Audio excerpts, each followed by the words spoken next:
I am so excited to be here with you all today. Again, my name is Mia Leonard. I am from Chicago, Illinois, Chi-Town. I am going to start to share my screen with you all today. Let me see, here we go. So I am going to begin to share my presentation with you. I am from Chicago, Illinois. While I'm doing that, let me just tell you guys a little bit about myself. I am from Chicago. I am from the south side of Chicago. I am a kindergarten teacher. I've been teaching kindergarten for the past 10 years in the Chicago public school system. I also serve as a technology coordinator and coach for my school.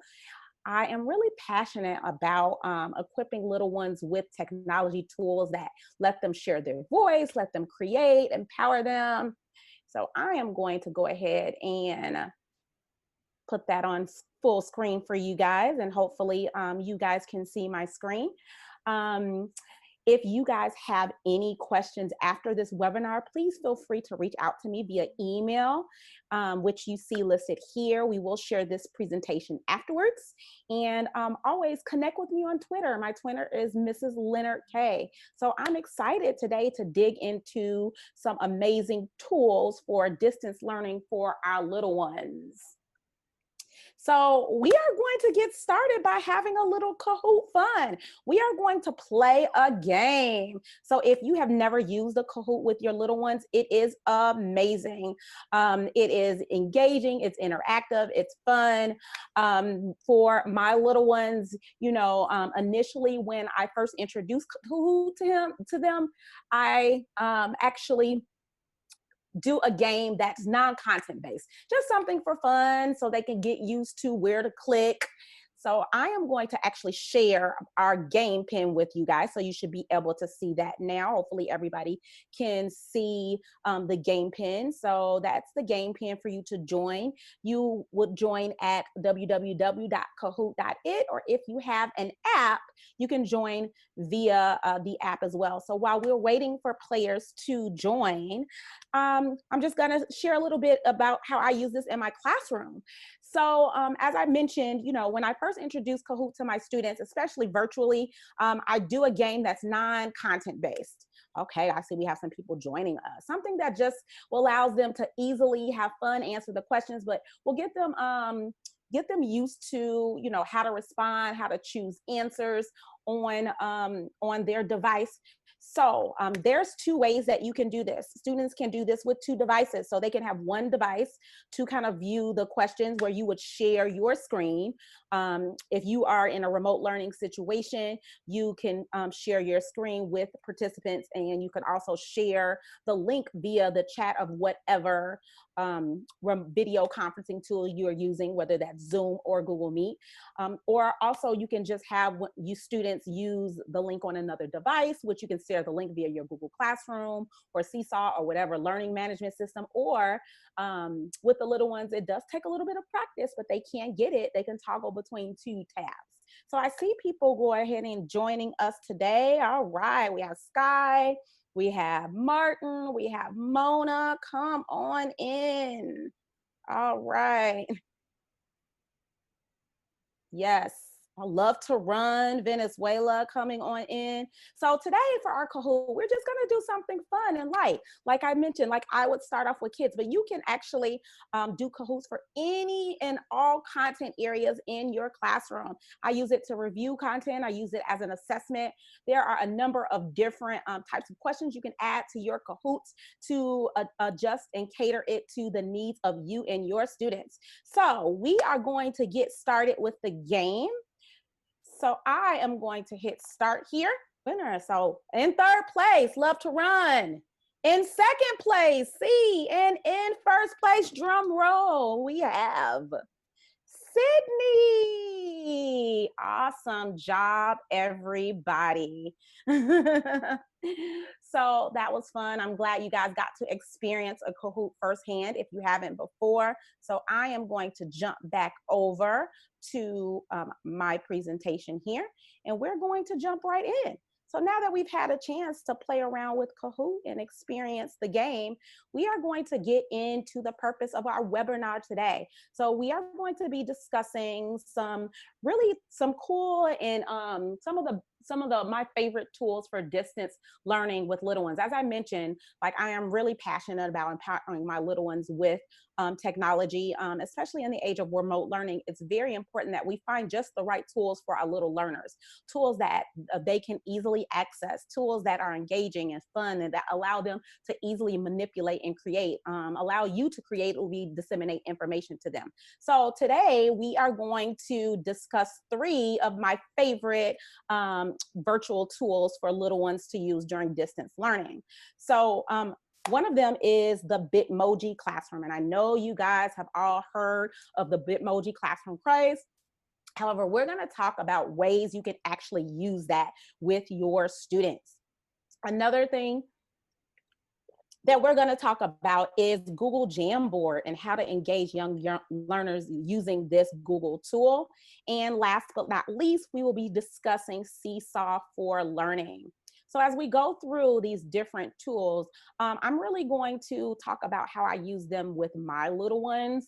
And after we discuss each tool, there will be a link to give you more information about how to kind of set this up or create, but we're really going to talk about using it in content. Excuse me. So the first tool that we're going to dig into is the Bitmoji Classroom. So what is it?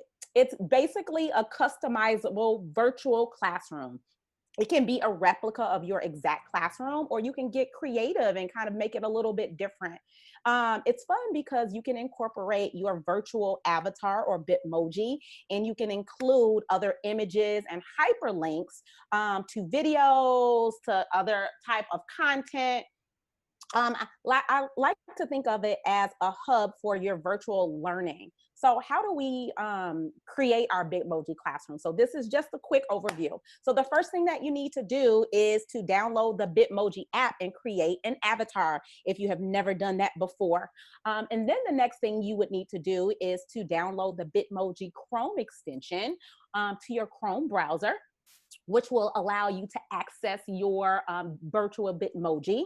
And then what you would do is you would build your actual classroom in any presentation tool of choice. I like to use Google Slides for mine. It's pretty easy to manipulate. And after you set up your classroom, you can copy and paste your Bitmoji into your classroom. And then you can share it. You can include links and videos, as I mentioned before. And then you can share it with your students either via Google Classroom, which is cool because if it's something that you want students to manipulate, you can choose make a copy for each student, or Seesaw, or whatever classroom management tool you are using, learning management system. Why Bitmoji classrooms? Well, they are fun. They're fun. They're engaging. They provide some virtual familiarity with students. You know, a lot for our districts, particularly, we are all remote. So I teach kindergarten, and a lot of them have actually never been into the classroom. This is their first experience with school and learning. So a Bitmoji classroom kind of gives them the experience or familiarity of actually being in the classroom without actually being there. Another thing that I love about Bitmoji classrooms is that they're interactive. So as I mentioned before, you can include links and videos to access different materials or resources for content for students. It is a great place to put them because it provides one place, everything in one place for students to easily access resources. And as I mentioned before, it is fun, it's creative, it draws students in, it's engaging. And with, you know, our students being outside of their actual classroom environment, it's just a great way to really engage students. So this is an example of my own virtual classroom. So as I mentioned, you can build this in any presentation tool of your choice. I like to use Google Classroom. Now, you can spend a lot of time building your Bitmoji classroom and adding details, but if you're like me and plenty of teachers have so much stuff to do, that can, you know, be very time consuming. This is actually what I used for this Bitmoji classroom is the picture of my actual classroom. This is my actual physical classroom that I inserted as a background in Google Slides. So that saved me a lot of time. So I inserted the picture of my classroom and then I built from there. So adding in things like the book on the table, or my classroom name on the bulletin board, which I can kind of switch out and you'll see as I go from slide to slide. So this is an example of my Bitmoji Classroom for the virtual rules and expectations for my students. So for little ones, just like in person, it's very important to give them expectations for when you guys meet together, for learning together. Especially, when you guys are learning virtually, there are a lot of things that are outside of your control, and providing clear and consistent expectations makes the not only like all of your students, it lets them know like what you expect from them. These are our virtual classroom rules, and we go over them every day to make sure students understand and that they know what is expected of them when we are together in our virtual classroom. So here is another example of how I use Bitmoji Classroom with my students. So I use it to present my agenda to students every morning. In this case, this is my agenda for our morning meeting together. So we have a greeting, we have a share, and we have a message. This can be used to present your content agenda for the day, your learning agenda as well.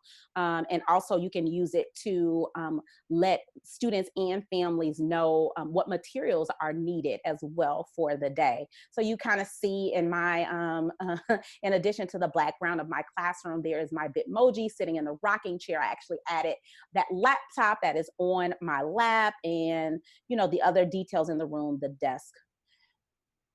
So in this example, this is an example from my coworker, our music teacher, Mrs. Fridge. And so she actually incorporated her Bitmoji Classroom into an activity that students will complete. So this was an assignment where students had to put the instrument, they had to categorize the instrument. Is it a woodwind? Is it a brass instrument, string instrument, percussion? So what she did was she shared this slide via Google Classroom students, and she actually set it up so it would make a copy for each student so that they can edit each slide, and they can categorize their instruments. This is a great way to do a pre and a post assessment with little ones that incorporates your Bitmoji Classroom. Another way that I really love to use Bitmoji Classrooms is, like I mentioned before, is really delving into content. So this is an example from my coworker, Mrs. Both's class. So she was doing a unit on nursery rhymes, fables, and folk tales. And so together during their synchronous time, they would read different types of folk tales. But what she did was she created a Bitmoji Classroom with clickable links. So you'll notice on the board, you'll see a map, and each one of those black dots, you can click and it will open up a story of a video read aloud of a folk tale from that area. You'll notice that the dots are located in different areas around the world. So as she went through this unit, she was teaching students about the origins of the specific fables and folk tales that they were reading about. So this is actually a map that kind of maps out the different stories that students were reading. You'll notice the other things in the classroom. You see different elements of the story on the right side of the board as well, and other resources that students can reference about just stories and story elements. So this is, again, my virtual Bitmoji Classroom. And this example here is of our letter of the day. So one thing that you want to make sure that you're keeping in mind when you create your Bitmoji Classroom is, what is your objective? So this was for a phonics lesson. Our letter of the day was the letter M. That is what this specific Bitmoji Classroom was built around. All of these images that you see in my Bitmoji Classroom on the whiteboard, board and on the bulletin board. They're all clickable. They all links to either letter video or videos about the letter M or some type of website where students can manipulate. Even the things that you see sitting on the table and the floor are clickable too. So this book that's on the table, Mama, Do You Love Me, clicks to an actual read aloud of that story. The plush Mickey Mouse doll sitting on the table also clicks to a video about Mickey Mouse as well. So we've kind of talked about creating your Bitmoji classroom, although briefly. As I mentioned before, I like to use Google Slides. So you can create this as if you would create any slide. So basically from the Insert tab at the top menu, you would insert an image from your computer.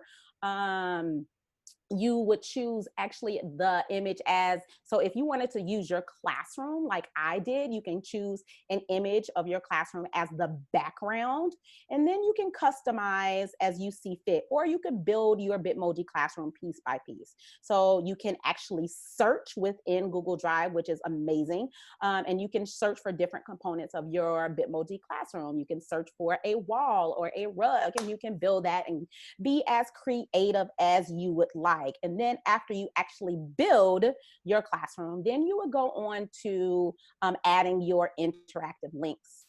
So on this slide, once you guys get a copy of the presentation, this is just links to just another tutorial about how to build that. I know I went over that quickly, so you can take a look at that tutorial at your leisure. And then the image links to a really cool Facebook groups that you can join. It's all about the Bitmoji Classroom and using it in distance learning. So before we go into Jamboard, I'm just going to check in to make sure that there aren't any questions in the chat and that we are kind of good to go ahead and move on. All right. Let me know. Okay, so we're going to move into Google Jamboard. So I'm going to be honest, like Google Jamboard is a gem from the Google for Education suite that I discovered most recently. So what is it? It is an interactive whiteboard. It's kind of like a Promethean board, but on your computer.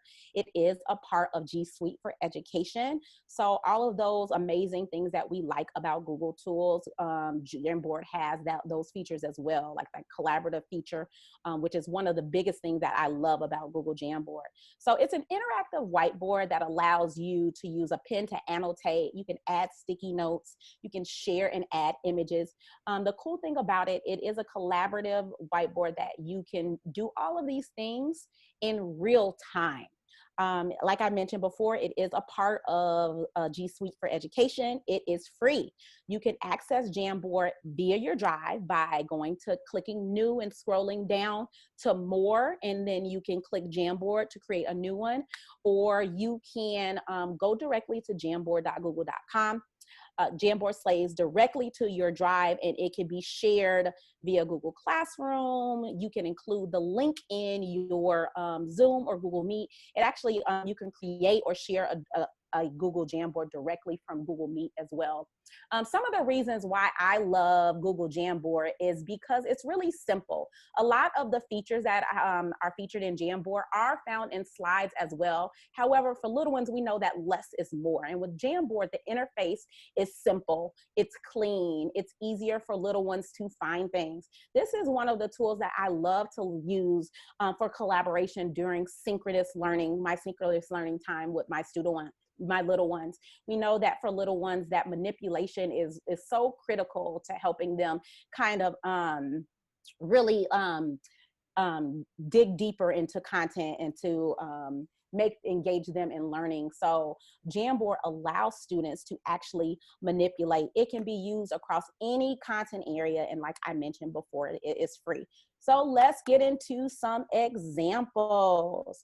So in this example, this is a building words examples that we did with my students featuring double consonant endings. So what I would do is I would share a link to the Jamboard in the chat. And as I mentioned, you can also share this via Google Classroom. So for this particular activity, this was one Jamboard that I had all my students collaborating on. So what I would do is I would call different students to help me sound out words with these various double consonant endings. And that student, whoever I called on, they would actually manipulate the sticky. So these letters are made out of the stickies that Jamboard offers. So I would call on a specific student and I would say, Alvin, okay, your word is stuff. Help me sound out that word. Stuff. All right. So I'm going to have you find the letters and spell the word stuff. So another way, this is another way I use Jamboard in my classroom for voting on your favorite. So this is an example of, so we read different types of David books, which is an early childhood favorite. And then what students would do is they would create their own sticky. They would choose the sticky on the side, and you'll notice the tools on the left-hand side going down. There's a highlighter tool, eraser, pointer, that little note that looks like a folded piece of paper. That is actually the sticky tab, and that's how you would create a sticky. So students would click that and they would type in their name. And this is great because it would help them practice spelling their name. As a kindergarten teacher, you know that's very important, helping them find the words on their keyboard or their tablet. And then they would drag their sticky to the cover of the book that they like the best.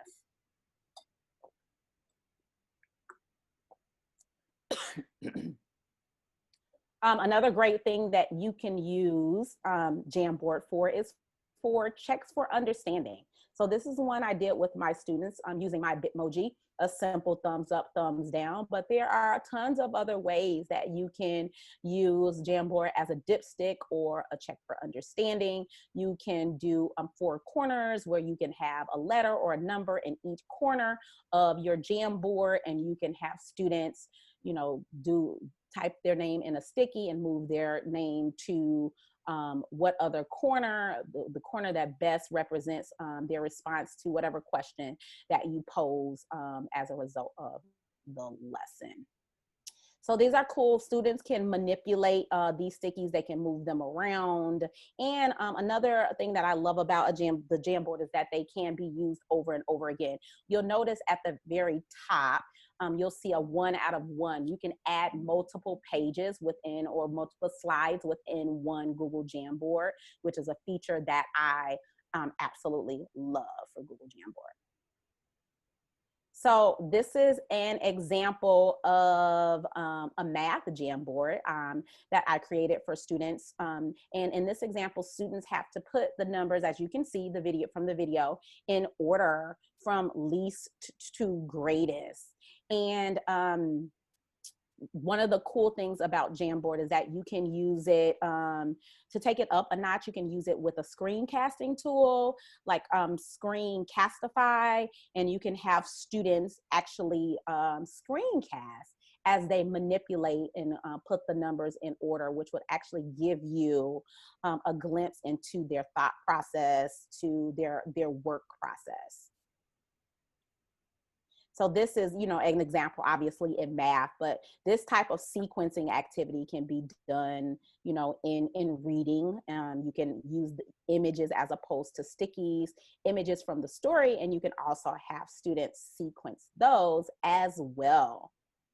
So here is a little app smash. So this is my Bitmoji Classroom, which I inserted into a Jamboard. So in addition to including stickies in your Jamboard, you can also insert images. So this is one big image, JPEG of my Bitmoji Classroom, which I inserted via, if you see the mountain icon on the left, that's how you insert images.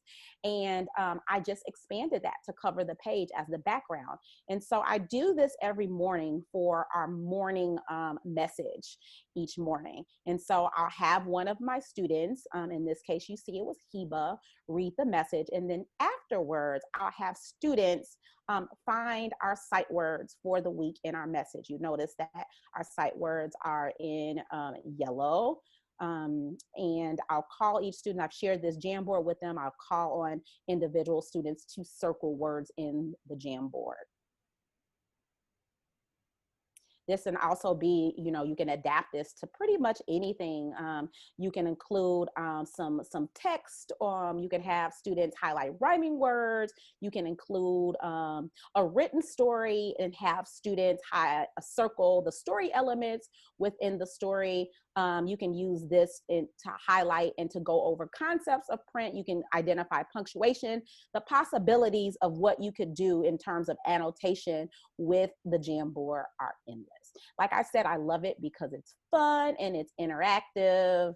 It allows students to actually manipulate and get in there and to kind of share in the learning experience with you. I actually went over a few of these tools as I was going through my specific examples that I showed for you. But here is, so you'll see starting from top to bottom, there is a pen that you can use for the annotation. There's an eraser, as I mentioned before. There is the arrow where you can select and actually move the stickies and different things around on your Jamboard. That piece of paper with the folded edge is how you create a sticky note. You can also insert images, you can insert shapes and text, and there is a laser pointer, which I find comes in handy when I'm doing like the previous activity, which is, having students read the message with me. You can save your frame as an image, and you can download it as a PDF as well. So we're going to have you guys go ahead and try to create your own. If you haven't done so before already, you can go to jamboard.google.com and you can create your own Jamboard. It'll open up a blank Jamboard for you. I want you guys to try to put an image in as a background and add a sticky and even share it. Click the share button to share with a friend. The chat. So you guys can go to the Google Training Center for more information on how to use Jamboard, but it's pretty simple to use. You guys can figure it out on your own as well if you like. So the third and final tool that we are going to dig in today is Seesaw. And Seesaw is one of my absolute favorites. It's an online digital portfolio / learning management system that allows you as the teacher to share items with your students. So you can create digital assignments and you can push them out to your class or multiple classes if you are an enrichment teacher, a specials teacher, or if you are a homeroom teacher, you can push out assignments to your students. But it also is a learning portfolio, online learning portfolio, where students themselves can really take control of their learning experience and they can document their learning. There are multiple tools that make sharing your thought process and your learning really, really simple for little ones. So they have a camera tool, they have a microphone where students can record, they have video. So both students can use all of these features to actually document the work that they do, but also you as the educator can use all of these tools as well. And I found these tools particularly useful, especially, teaching little ones that are emergent readers and writers. So I'll get into some specific examples of how I do that in the following slides. But it allows me to, share content or a lesson or give feedback through not just written communication, but through voice recording or through a video of myself, which, like I said, is just great for those little learners. Seesaw has a free and a paid version. The free version is what I use. You can access that via web.seesaw.me.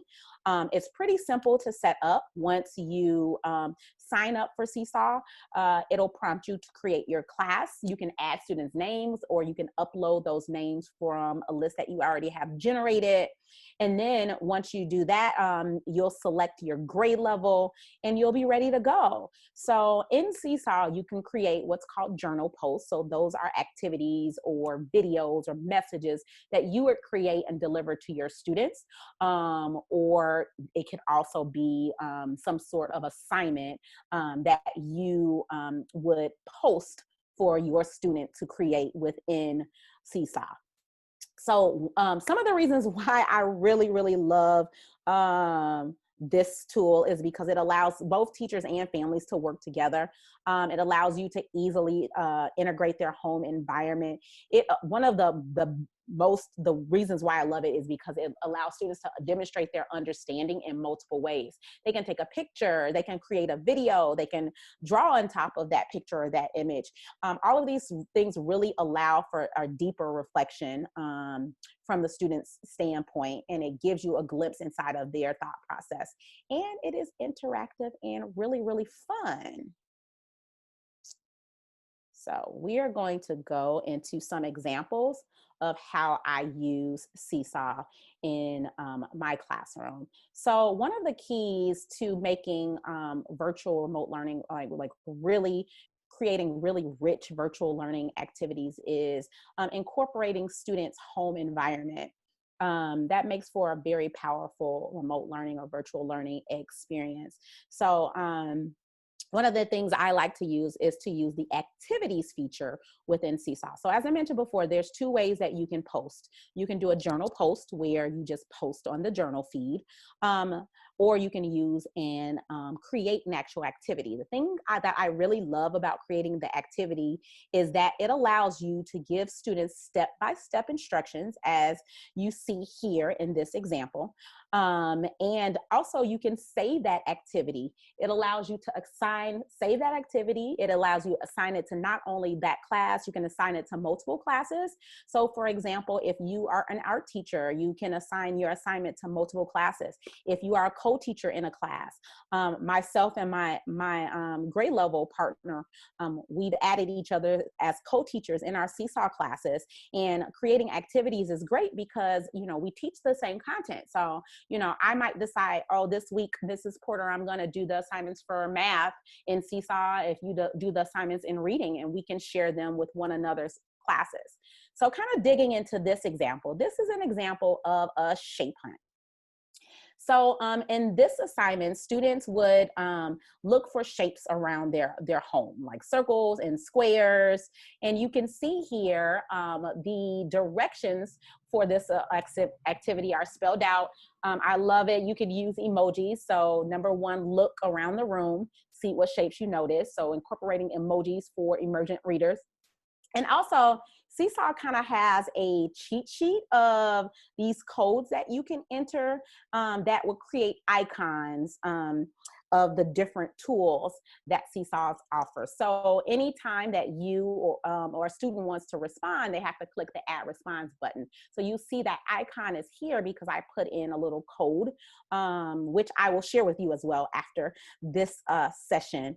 But this is really great for, like I said, for our emergent readers and writers. It allows them to have images in connection with text and really let them see that correlation between the written words on a page and the images, and kind of start to kind of correlate those two, which is great for emergent readers.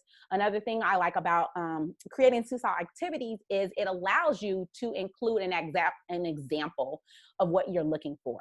So you'll notice that in that picture, this is an example that I created. That is my living room. And I recorded a video of actually what I did was I took a picture of my living room, that area in my living room. And then I used the screencasting tool, the record button, and the pencil to draw the shapes that I found in that picture. You can also include voice instructions when you create your activity, which is also great for little ones that, would still have a difficult time reading that text. Another thing that I really love about Seesaw is that not only does it allow you to include an example, but it also allows you to include a template for students to respond directly in that template. So when I create this activity, this is an example of a digital, well, actually it's a math, their daily math board. So for each day of the week, students had a math video that they would watch, and they would have an assignment that they would need to complete using the attached template. So in the template, I created the background on a Google slide, and then I inserted that background as an image in Seesaw. When you actually go to set up your activity, it shows you where to put your example, and you can insert a JPEG into that example that example slide as your template. And then within Seesaw, you can select the different shapes for students to manipulate. So I actually use the insert shapes feature to add that shape there. There is a link in the presentation. Once you get that, that will link to all of these activities in Seesaw. The cool thing about activities as well in Seesaw is that you can create your own, or you can take the ones that other educators have created. You can use them for your students. You can copy and edit them in any way that you see fit for your students as well. All right. So one of the key things to helping little ones develop a deeper understanding in the early grades is manipulation. And so with us being remote, we know that little ones don't always have those tools at home that we may use at school. So this example that you just saw was an example of a CVC word building activity that I created within Seesaw. So I was able to do a few things in this activity. So I was able to use the labels feature in Seesaw. So you'll see along the left side of the screen there's the first circle has a T on the inside. So that is how you create labels or text within a Seesaw post or an activity. So I created these letters. Each letter is an individual label that students can move around and manipulate. And then I inserted an image on each slide. You'll notice that on the right side, there are multiple slides within this one activity. So students can go and when they press add their response, they can actually build the word on each page. So this is a bag, and they spell the word out in the boxes underneath where it says to build the word. Another cool thing about Seesaw is that you can actually add audio on top of each slide. So you'll notice that I have a little screencasting or audio clip that tells my students what the picture is, so that they can actually focus on building the word and they don't get caught up on trying to identify the picture. So this is an example that I found in the Seesaw library. Like I mentioned, there are a ton. Seesaw has an activities library with a collection of already made activities from Seesaw ambassadors that they post in the library, and you can copy and edit those activities to make them, to customize them for your class. So this is an example of a journal that I found within Seesaw. Seesaw, as I mentioned, you can include multiple slides. So there are pages, tabs for each page of the journal. So I am going to actually go ahead and jump over here to the actual activity so you can kind of see what that activity is. So this is what an assignment looks like when you create one in Seesaw. And again, just like the other assignments activities that I highlighted, you have your directions.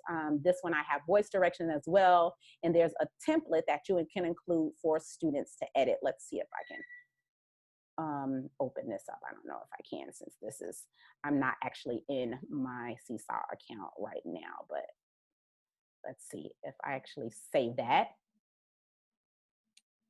Try to open that up for you. It should open up to my my Seesaw page and my activities library. There we go. So if I open that journal up, you guys should be able to see there. The cool thing about some of the new features in Seesaw is that you can include multiple links on one page. So just like in Google Slides, where you can put a link in a slide to link to another page within that same slide presentation, you can do that now with the new features in Seesaw.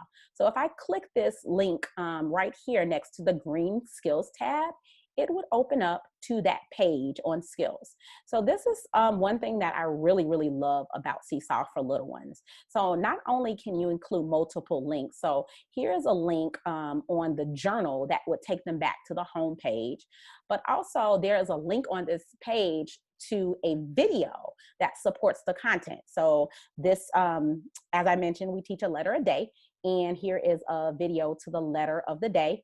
I also included screenshots on this page of pages from my students' workbooks that they will be working in for that day.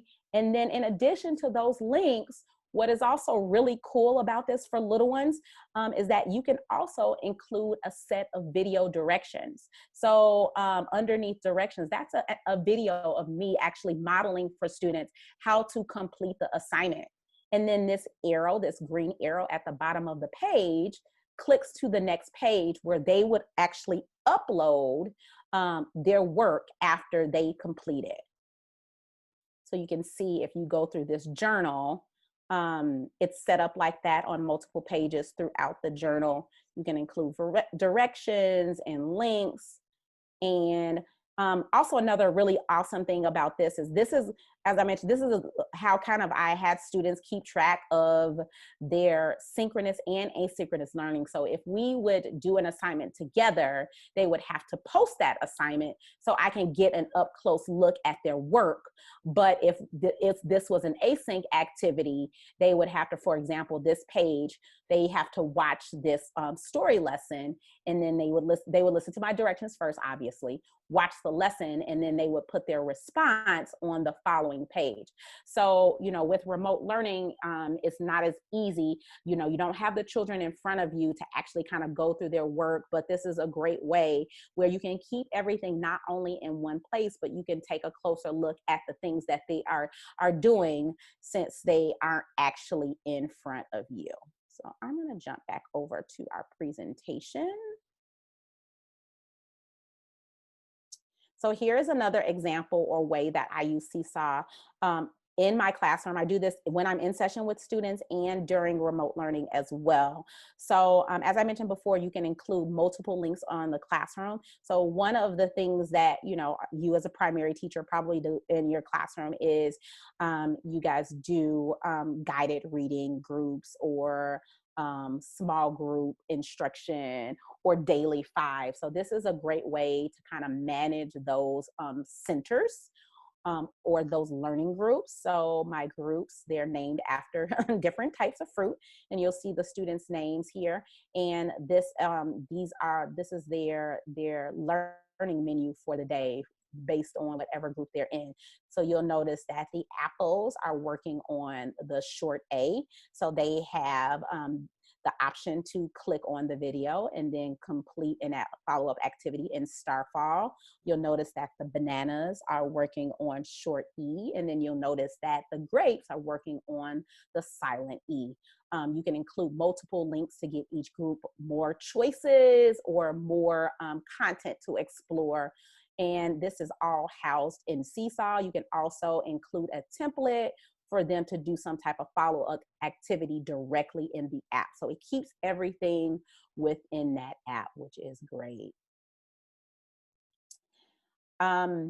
So this is an example of how I use Seesaw for feedback. So we know feedback is important for highlighting students, not only their strengths, but highlighting what students need to work on. Feedback is critical because it motivates students. It teaches them kind of how to reflect and what to look for. Seesaw is a great way to give students feedback. So as you noticed in my other example, I have a digital journal where they post all of their work, and within that journal, I can copy and edit that journal and give them feedback directly in the journal as well, or directly on a post that they create within Seesaw. One of the newest features, as I mentioned, is that you can include video on top of a page. So in this example, I am giving a specific student's feedback on a 10 frame that he was asked to complete. So I'm just going to click over there, and the link should go to this video, and I'm going to play that for you really quickly.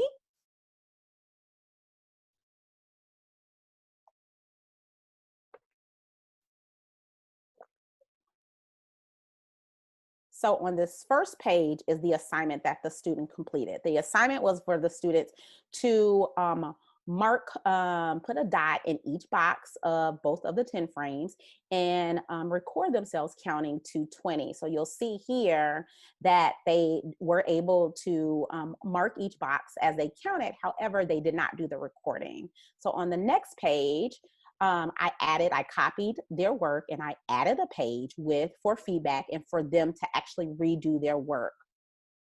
I love that you filled in a dot for each spot on the 10 frame.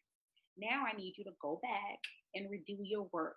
This time when you do it, make sure that you record as you mark each spot on the 10 frame. If you need help, watch the video first. Now, of course, you can annotate on top of their work, you can type, but for little ones that aren't reading and writing, providing a video, giving them clear and explicit instructions for what to do just makes that feedback a little more clearer, and it gives them exactly what their next steps are. Another thing that I love about Seesaw is they have an extensive help center that contains tons of examples and resources. So if you have any questions about Seesaw, or if you just want to learn more, you can go click the link in the presentation once we push it out to you guys. And there will be you can explore their help center for tons of information and resources about Seesaw.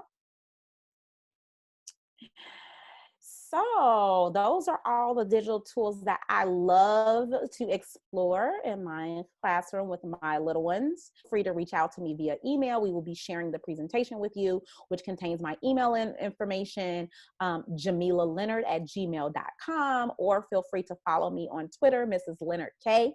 And I wish you all the best, and hopefully you can take away some amazing tools and tricks and tips for you to use with your own little ones.